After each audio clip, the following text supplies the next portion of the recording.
all the drama, she's got to have all the dreams. When we'll talk about soul walking, everything has to come from you, all of it. She should have no outside influences on you at any level. Can you talk a bit about that, about how the restrictions and the boundaries you put on a woman in terms of who she can talk to, where she can go, these kind of things? Yeah, absolutely. So you have to be very careful with this, and I'm very careful when I talk like this, because I don't want anyone to be autistic about it, right? But if you really want to truly soul walk a chick, she's yours. And when I say she's yours, I mean she's basically with you, her family, your family. That's basically it, right?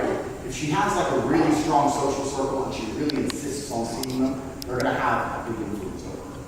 And it is in your best interest to get her away from that social circle. So you're trying to soul walk her, right? We don't want her out with whoever saying whoever. And then women can't shut the fuck up either. They'll talk your business. They'll give their side of the story only. You're a bad guy now. My husband wouldn't do that, even though the bitch is lying just to try and flex. You know what I mean? It gets in their head, right? So you have to try and isolate them from those things. And the things we've talked about thus far, like selling a dream, adding excitement, her never catching you slipping, all these things tie into isolating her and taking her away from the outside influences. Every outside influence is your enemy. All of them. So when it comes to Sterling, there's certain hard rules, right? We don't let your chick hang around dudes. That's a hard rule. That's an obvious one. If she's going to insist on hanging around with dudes, she's not going to be a chick. She's everyone's chick, right? That's the first one. She goes back down to Tristan's frame to hug. Yeah. So from main chick, side chick, all the way back down to the bottom of the hug. And there are hoes. There's some chicks I know that are just hoes. I got some chicks who are fucking 15 out of 10. They're beautiful. I bang them every time I see them. But I know they do shit with being hoes. I don't fall in love with them. I give fuck they're hoes. Hoes are hoes, right? So you have to keep that frame in mind. But in terms of like isolating them from their friendship, it's not actually that difficult to do.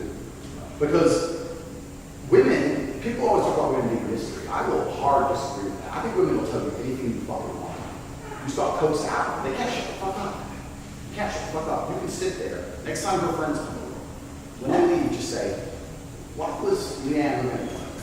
Like what? I don't know, she looked like she had an evil look on her face.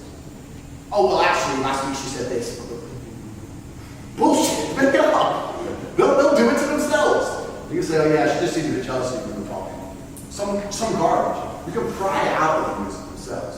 And when we talk about selling the dream, this is how everything is all encompassing, everything comes together, as they do. Imagine you just told her Leanne this. She said, yeah, me and Leanne argued last week. You have to sit down and say, you know what, there's some things I'm working on. If that money comes in, I really don't want you to hang out with Leanne. She doesn't deserve to be hanging around with you. Take it out. You're right, you're right. Right? She buys into the narrative more. She buys into the drama deeper. The rift with Leanne is now strength. You understand where I'm coming from? And people will call it manipulation, but what you're really doing is putting the pieces on the chessboard in the best place for you to win. You're the one playing the fucking game. But most dudes don't pay attention. Don't sell her a dream. Don't give her any drama. Leanne turns up, oh hi Leanne. And they wonder where all goes fucking wrong. Attacking frame is actually really easy too, because secretly, even though they're all friends, they hate each other anyway. So they're always trying to rob each other. So one way that I isolated my girl to be only in my frame and not have her friends have influence is I attacked her friend's frame. So we get in the truck and like, she ain't such a bitch. Well, of course she's not. She doesn't respect it. Didn't she the one that said she wanted to go to Vegas on a girls trip? Yeah. She doesn't respect it. Trash. Yeah, trash. And I'll just attack every one of her friends because it's easy because every one of her friends' men are fucking pussies. Yep. So it's all right there.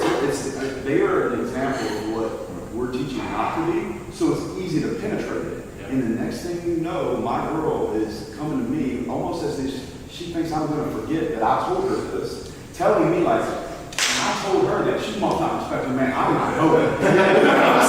I'm like, I know that. Good job. Yeah. You know, I'm proud of you. Yeah. And that's all she really wants. Yep. Is for me to be proud of her. So once those things are installed and you get to what Andrew's talking about, where she looks at you like a hero, all she wants to do is make you proud of her. 100%. And that's also how she'll get her superiority over the women, which is what she's vying for.